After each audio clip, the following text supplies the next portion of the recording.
தோசை மாவு பழசாயிடுச்சுன்னா அதில் தோசை சுட்டு சாப்பிட்டோன்னா நல்லா இருக்காது. இந்த மாதிரி செஞ்சு பாருங்கள், ரொம்பவே சூப்பராக மணக்க மணக்க சுவையாக இருக்கும். Hi friends, welcome to 90s Jana channel. என்னோடய சேனலை ஃபஸ்ட் டைம் பார்க்குறவங்க சப்ஸ்கிரைப் பண்ணிவிட்டு பக்கத்தில் இருக்கிற பெல் பட்டன் அழுத்திக்கோங்க. இப்போ நாம் தோசை மாவு தேவையான அளவு எடுத்துக்கலாம். நான் இப்போது ஒரு 8 தோசை சுடுற அளவு மாவு எடுத்திருக்கேன். இதில் ஒரு 1/4 ஸ்பூன் அளவு சீரகம் எடுத்து அதை கையாலே இந்த மாதிரி நசுக்கிட்டு சேர்த்துக்கலாம். தேவையான அளவு நறுக்கிய கொத்தமல்லி இலைகள் சேர்த்துக்கலாம். கொஞ்சமாக ஒரு சின்ன துண்டு இஞ்சி எடுத்து அதோட தோல் நீக்கிட்டு துருவி சேர்த்துருக்கேன். ஒரு 2 கொத்து போல் கருவேப்பிலை சின்ன சின்னதாக கட் பண்ணிவிட்டு சேர்த்துருக்கேன். கூடவே ஒரு கேரட் துருவி எடுத்து வச்சுருக்கேன், அதையும் சேர்த்துக்கலாம். ஒரு பச்சை மிளகாய் எடுத்து அதை சின்ன சின்னதாக கட் பண்ணி வச்சுருக்கேன், அதையும் சேர்த்துக்கலாம். காரம் உங்களுக்கு எவ்வளவு தேவையோ அதுக்கேற்ற மாதிரி பச்சை மிளகாய் சேர்த்துக்கலாம். ஒரு பெரிய சைஸ் வெங்காயம் எடுத்து அதை சின்ன சின்னதாக கட் பண்ணி எடுத்து வச்சுருக்கேன், அதையும் சேர்த்துக்கலாம்.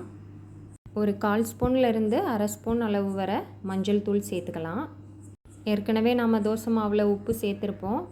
இப்போ இந்த பொருட்கள்லாம் சேர்த்துருக்கிறதுனால ஒரு 1/4 ஸ்பூன் அளவு மட்டும் உப்பு சேர்த்துக்கலாம். சேர்த்து இதை எல்லாத்தையும் நல்லா மிக்ஸ் பண்ணிக்கலாம். இப்போ நம்ம சேர்த்துருக்க எல்லா பொருட்களும் நல்லா மிக்ஸ் ஆகிற அளவு நல்லா கலந்து விட்டுடலாம். வெங்காயத்தை கட் பண்ணிவிட்டு அப்படியே சேர்க்காம கொஞ்சம் கையால் நல்லா உதிர்த்து விட்டுட்டு சேர்த்தோன்னா மிக்ஸ் பண்ணும்போது ஈஸியாக இருக்கும். இப்போ எல்லாம் நல்லா மிக்ஸ் ஆகிற அளவு கலந்ததுக்கப்புறமா நாம் தோசை சுட ஆரம்பிச்சிடலாம். மாவோட கன்சிஸ்டன்சி நல்லா தோசை சுடுற அளவுக்கு ரெடி பண்ணி வச்சுக்கோங்க. மாவு ரொம்ப திக்காக இருந்ததுன்னா கொஞ்சமாக தண்ணி சேர்த்து மிக்ஸ் பண்ணிக்கலாம். இல்லை மாவு ரொம்ப தண்ணியாக இருந்ததுன்னா ஒரு 2 ஸ்பூன் அளவு அரிசி மாவு சேர்த்துக்கலாம். எனக்கு மாவு கொஞ்சம் திக்காக இருக்கிறதுனால கொஞ்சமாக தண்ணி மட்டும் சேர்த்து மிக்ஸ் பண்ணி வச்சுக்கிறேன். இப்போ மாவு ரெடியாக இருக்குது. இப்போ ஸ்டவ் ஆன் பண்ணி அடுப்பில் ஒரு தோசைக்கல் வச்சுக்கலாம். அதில் கொஞ்சமாக தேவையான அளவு எண்ணெய் ஊற்றிக்கலாம். நீங்கள் இதில் இந்த மாதிரி எண்ணெய் ஊற்றாமல் எண்ணெய் தேய்ச்சி கூட விட்டுக்கலாம். ஒரு தோசைக்கு தேவையான அளவு மாவு ஊற்றி நல்லா விரித்து விட்டுக்கலாம். நான் இப்போ ஒரு 1/4 கரண்டி அளவு மாவு சேர்த்துருக்கேன். அடுப்பை கொஞ்சம் மிதமான தீயிலேயே வச்சு நாம் தோசை சுட்டு எடுத்துக்கணும். ஒரு பக்கம் இந்த மாதிரி நல்லா வெந்ததுக்கப்புறமா ஓரங்களில் கொஞ்சம் எண்ணெய் விட்டுக்கலாம். அப்படியே தோசை மேலே விருப்பப்பட்டால் நெய் சேர்த்துக்கலாம். நான் இப்போ கொஞ்சமாக நெய் சேர்த்துக்கிறேன். ஒரு பக்கம் நல்லா வெந்ததுக்கப்புறமா திருப்பி விட்டுக்கலாம்.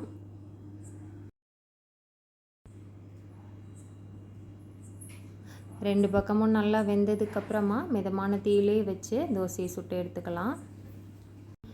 மாவு கொஞ்சம் பழசாயிடுச்சுன்னா நமக்கு நார்மலாக தோசை சுட்டு சாப்பிட்டோன்னா அவ்வளோவா நல்லா தெரியாது. அந்த டைமில் இந்த மாதிரி நாம் எல்லா பொருட்களும் சேர்த்து தோசை சுட்டோன்னா இந்த தோசையோட மணமும் சுவையும் நல்லா இருக்கும். இப்போ 2 பக்கமும் நல்லா வெந்ததுக்கப்புறமா எடுத்துக்கலாம். இதே மாதிரி மீதமுள்ள மாவுலையும் தோசை சுட்டு எடுத்துக்கலாம். இந்த தோசைக்கு தொட்டுக்கிறதுக்கு ஒரு சூப்பரான கார சட்னி ரெடி பண்ணிடலாம். அதுக்கு நான் இப்போது ஒரு 2 பெரிய சைஸ் வெங்காயம் தோல் நீக்கிட்டு கொஞ்சம் ரஃபாக பெருசு பெருசாக கட் பண்ணி வச்சுருக்கேன். அதை மிக்ஸி ஜாரில் சேர்த்துக்கலாம். இது கூடவே தோல் நீக்கி எடுத்து வச்சுருக்கிற ஒரு 6 பல் பூண்டு சேர்த்துக்கலாம். இந்த அளவு புளி சேர்த்துக்கலாம். இது ஒரு 6 கொட்டை அளவு புளி இருக்கும். புளி நல்லா சுத்தமாக இருக்கிறதுனால நான் அப்படியே சேர்த்துக்கிட்டேன். இப்போ இது கூடவே 2 கொத்து கருவேப்பிலை சேர்த்துக்கலாம். கலருக்காக 2 காஷ்மீரி வத்தல் சேர்த்துருக்கேன். காரத்துக்கு 2 காஞ்ச மிளகாய் சேர்த்துருக்கேன். காரம் உங்களுக்கு எவ்வளவு தேவையோ அதுக்கேற்ற மாதிரி காஞ்ச மிளகாய் சேர்த்துக்கோங்க. காஷ்மீரி வத்தல் தேவையில்லைன்னு நினச்சிங்கன்னா ஸ்கிப் பண்ணிடலாம். இப்போ இதில் இந்த சட்னிக்கு தேவையான அளவு உப்பு சேர்த்துடலாம். நான் இப்போ ஒரு 3/4 ஸ்பூன் அளவு உப்பு சேர்த்து இந்த மாதிரி நல்லா அரைச்சி எடுத்துகிட்டு வந்துட்டேன். இப்போ நம்ம சட்னி ரெடி பண்ணிடலாம். அதுக்கு ஸ்டவ் ஆன் பண்ணி அடுப்பில் ஒரு பேன் வச்சுக்கலாம். அதில் ஒரு 3 ஸ்பூன் அளவுக்கு நல்லெண்ணெய் ஊற்றிக்கலாம். எண்ணெய் கொஞ்சம் அதிகம் சேர்த்து செஞ்சோன்னா நல்ல சுவையாக இருக்கும். எண்ணெய் அதிகம் வேண்டாம்னு நினச்சிங்கன்னா ஒரு ஸ்பூன் அளவு மட்டுமே ஊற்றிக்கலாம். இப்போ எண்ணெய் சூடானதும் 1/2 ஸ்பூன் அளவு கடுகு சேர்த்துக்கலாம். கூடவே 1/2 ஸ்பூன் உளுந்தம்பருப்பு சேர்த்துக்கலாம்.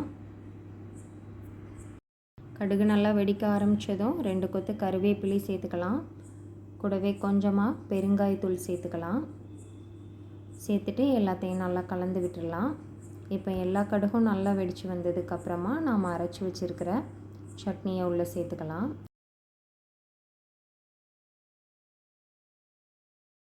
சேர்த்துட்டு நல்லா வதக்கிக்கலாம். இப்போ மிக்ஸி ஜாரை அலசி கொஞ்சமாக தண்ணி சேர்த்துக்கலாம். நான் இப்போ ஒரு சின்ன டம்ளரில் அரை டம்ளர் அளவு தண்ணி சேர்த்துருக்கேன். சேர்த்துட்டு நல்லா ஒரு தடவை கலந்து விட்டுடலாம். இப்போ கொஞ்சம் ஹை ஃப்ளேமில் வச்சுக்கலாம். சட்னி கொதிக்க ஆரம்பிக்கட்டும். இந்த அளவு நல்லா சட்னி கொதிக்க ஆரம்பித்ததுக்கப்புறமா அடுப்பை நல்லா லோ ஃப்ளேமில் வச்சுட்டு ஒரு மூடி போட்டு மூடி வச்சிடலாம். ஒரு 5 நிமிஷத்துக்கு லோ ஃப்ளேம்லேயே சட்னி நல்லா வதங்கி வரட்டும். இதோட பச்சை வாசனை எல்லாம் போய் ரெடி ஆகட்டும். சட்னி மூடி வச்சிடலாம். இப்போ ஒரு 5 நிமிஷம் ஆயிடுச்சு. சட்னி நமக்கு நல்லா ரெடியாகி வந்திருக்கு. இப்போ இதை எல்லாத்தையும் ஒரு தடவை நல்லா கலந்து விட்டுடலாம். இப்போ திறந்தே வச்சு ஒரு நிமிஷத்துக்கு மட்டும் லோ ஃப்ளேம்லேயே வச்சு கொதிக்க விட்டுடலாம். இந்த டைமில் உப்பு போதுமான்னு செக் பண்ணிவிட்டு தேவைன்னா ஆட் பண்ணிக்கலாம். இப்போ இது கூடவே ஒரு அரை ஸ்பூன் அளவு நாட்டு சர்க்கரை சேர்த்துக்கலாம். கார சட்னியில் எப்போதுமே வெல்லம் சேர்க்கும்போது சட்னி நல்லா டேஸ்ட்டாக இருக்கும். சேர்த்துட்டு நல்லா கலந்து விட்டுட்டு அடுப்பை ஆஃப் பண்ணிடலாம். இப்போ இந்த சூட்லேயே ஒரு நிமிஷத்துக்கு இருக்கட்டும். மூடி வச்சிடலாம். இப்போ நமக்கு பழைய தோசை மாவில் ரொம்பவே டேஸ்ட்டான தோசையும் சிம்பிளாக டேஸ்ட்டாக செய்கிற மாதிரி கார சட்னியும் ரெடி ஆயிடுச்சு. மிஸ் பண்ணாமல் ட்ரை பண்ணி பாருங்கள். ட்ரை பண்ணி பார்த்துட்டு எப்படி இருந்ததுன்னு சொல்லி எனக்கு கமெண்ட் பண்ணுங்கள். என்னோடய சேனல் பிடிச்சிருக்குன்னா லைக் பண்ணுங்கள், சப்ஸ்கிரைப் பண்ணுங்கள். தேங்க்ஸ் ஃபார் வாட்சிங்.